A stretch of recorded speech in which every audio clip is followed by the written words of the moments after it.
On Monday, 22-year-old Louise Lavergne didn't show up for classes at the University of Liege. Louise was a French student from Le Mans who had come to study at a Belgian university. She was in her 4th year of veterinary studies. She adored animals, especially horses, and she knew exactly what she wanted to do in life. Louise was determined and never missed classes without a valid reason. So when she unexpectedly didn't attend her classes on Monday and didn't answer calls, her fellow classmate called her boyfriend, Pierre Arthur, to inquire if he knew where she was. Pierre Arthur also spent the entire day trying unsuccessfully to reach Louise. Consequently, by the end of the day, he went to her home to find out what had happened and discovered her lifeless body. The police quickly became suspicious of her neighbor, a former convict who had been imprisoned for violence. Despite his troubled past, the man didn't raise any immediate suspicions. In 2013, Louise Lavern arrived in Belgium to attend the prestigious University of Liege. She aspired to become a veterinarian, and this educational institution was considered one of the best in Europe for her chosen field. As a student, she couldn't afford expensive housing, so she rented a studio apartment in a furnished building in a relatively affordable area of Liège. She led a typical student life studying, making new friends, and even getting to know a guy named Pierre Arthur. She couldn't have suspected that within the same building where she lived, not just one, but 2 neighbors with criminal pasts resided. One of her neighbors had been released from prison several years earlier after being convicted of violence and attempted murder. In 1990, he brutally attacked a female passenger while working as a taxi driver in Liège. He demanded that she provide him with pleasure, then assaulted and severely beat her. The young woman miraculously survived and the man was incarcerated. However, he was considered fully rehabilitated after his release in 2016. It seemed like he no longer had any legal troubles. He easily rented an apartment in the same building where Louise later moved in. Another 2 neighbors had an even more disturbing history. Patrick van der Linden and his wife had raised 3 daughters, portraying themselves as an ordinary family. However, in 2003, both parents were arrested for abusing their daughters. Rumors circulated that Patrick's wife not only allowed him to mistreat their daughters, but also offered one of their daughters to clients as an escort. The couple was released from custody in less than a year. They separated and divided custody of the children. The girls spent 1 week with their father and 1 with their mother. In 2006, during the Easter holidays, Patrick relapsed and began harassing his daughters again. This time, he received a longer prison sentence while the mother gained full custody of the girls. The daughters underwent long therapy and recovery processes. Patrick was sentenced to 7 years, but was released on parole in 2010 with mandatory psychological counseling. He found an advertisement for a studio apartment for rent in the same relatively affordable area of Liège. With limited finances, the place suited him. During a visit to the building, he candidly shared his past with the landlord, emphasizing that he was no longer in touch with his children and was rebuilding his life through new employment. He eventually found work at a store after a short internship and excelled as a model employee. However, he couldn't hide the truth from his boss for long. So, Patrick confessed to his boss that he had been in prison. He told him that he had spent 4 years in confinement and that he had been convicted of involving minors. But he added that now his wife was in prison. In other words, the boss understood him in such a way that his wife had falsely accused him of violence and was now paying for the deception herself. For 5 years, Patrick worked at the storehouse of the shop and not once attracted any negative attention to himself. He didn't receive a single reprimand. Indeed, Patrick quickly became an exemplary employee, assisting his colleagues who needed help. Throughout these 5 years, Patrick led a life that could only be described as mundane, a life dedicated solely to his work. Despite Patrick's horrendous past, one of the daughters, Madison, decided to reconnect with him and work on rebuilding their relationship. She began seeing him after turning 18 as contact with minors, especially his own children, had been restricted. Madison asserts that her father had truly changed. He was attentive to her, actively participated in her life and the lives of her children. He had become a great grandfather. Madison recalls that, aside from work friends, Patrick was quite solitary. After his separation from his wife, he didn't seek new relationships. This continued until 2013 when, in the same building where Patrick lived, a new neighbor arrived, the attractive 22-year-old student Louise Lavern. Their apartments were only separated by a few flights of stairs. For 2 years, there were no signs of trouble. Then, in December 2015, everything changed. It was the second half of Sunday when Louise called the building owner, her voice agitated, to share what had happened. She had been at home, engaged in her own activities, when she heard some noise near her front door. She approached the door, opened it, and came face to face with a naked man who seemed surprised, startled, and quickly fled to his own apartment. This man was Patrick van der Linden, her neighbor. As the startled young woman was about to close the door, she noticed a note on the floor. Its contents were as brief as they were indecent. Essentially, the man had written to her expressing his desire to engage in intimate relations with her. Louise promptly informed the building owner about all of this. He immediately attempted to contact Patrick, but to no avail. By the middle of the next day, Patrick finally answered the call, denying all accusations of improper behavior and claiming that it wasn't him. The building owner then reminded Patrick not to forget about the note and that at any moment, the handwriting on it could be compared to his own. Left with no other options, Patrick had to admit to everything and apologize. He blamed alcohol for his actions, alleging that he had exceeded his personal limit.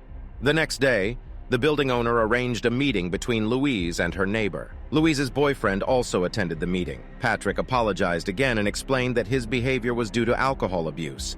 He assured everyone that he wouldn't normally allow himself such actions.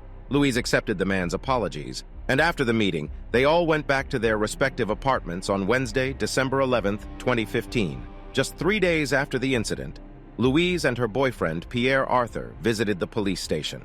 Despite Louise accepting her neighbor's apologies and not expecting any further problems with him, Patrick's behavior seemed serious enough for her to report.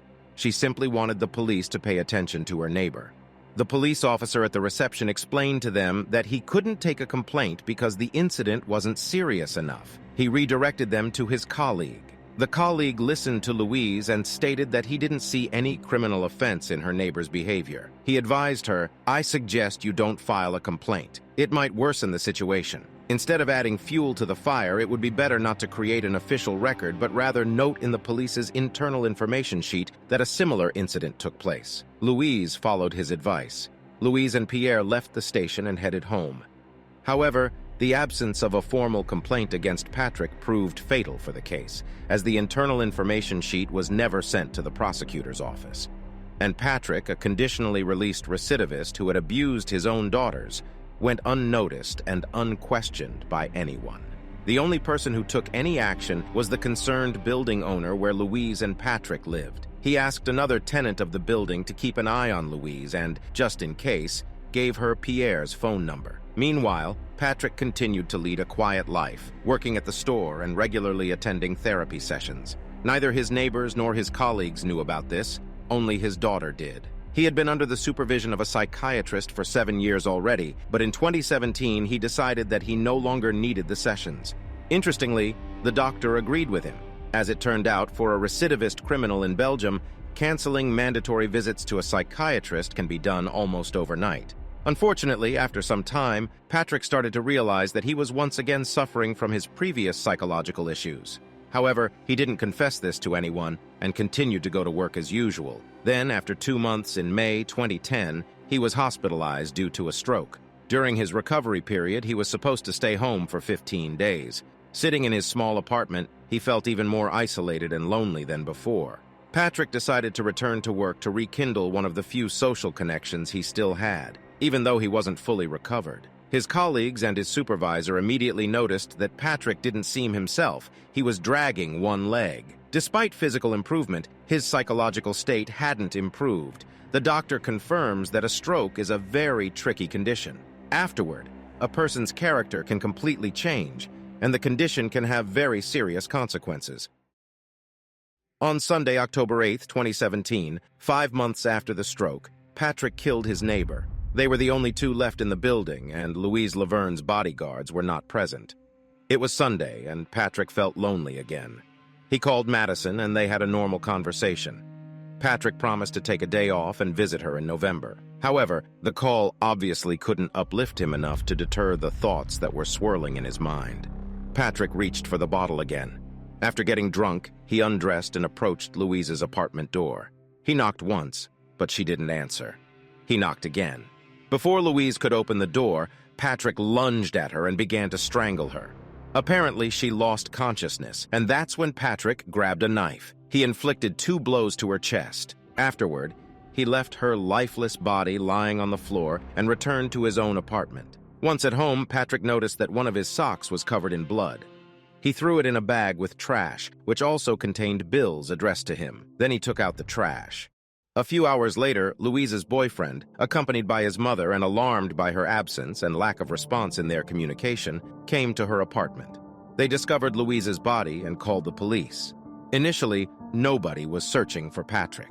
During this time, Patrick was aimlessly wandering around Liège when his neighbor called him to inform him that the police were at the building. He returned home and was subsequently arrested.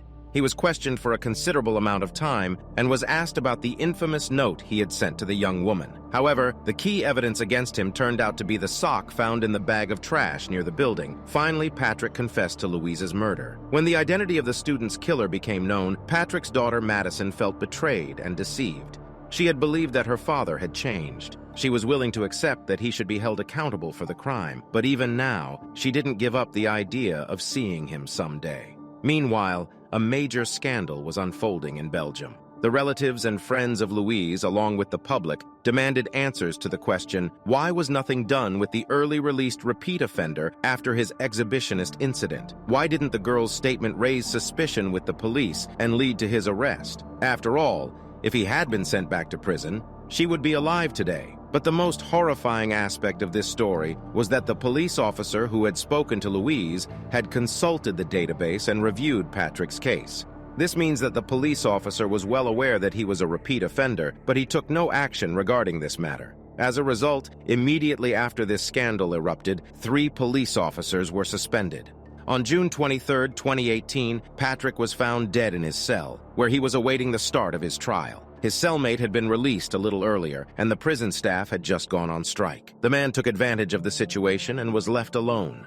Before ending his life, he answered all the questions posed by the investigators. His family, especially his daughter, filed a complaint against the prison for allowing this to happen. They couldn't comprehend how such a plan could be executed in a prison that is considered one of the most secure places in the kingdom. However, their complaint was rejected. Due to the suspect's departure from life, the trial for this case only took place for the police officer who had not taken any action based on Louise's complaint. He was found guilty of involuntary manslaughter, as he had not taken the necessary precautions to protect her. The 60-year-old police officer was sentenced to 6 months of conditional imprisonment, despite the prosecution's request for a 10-month sentence.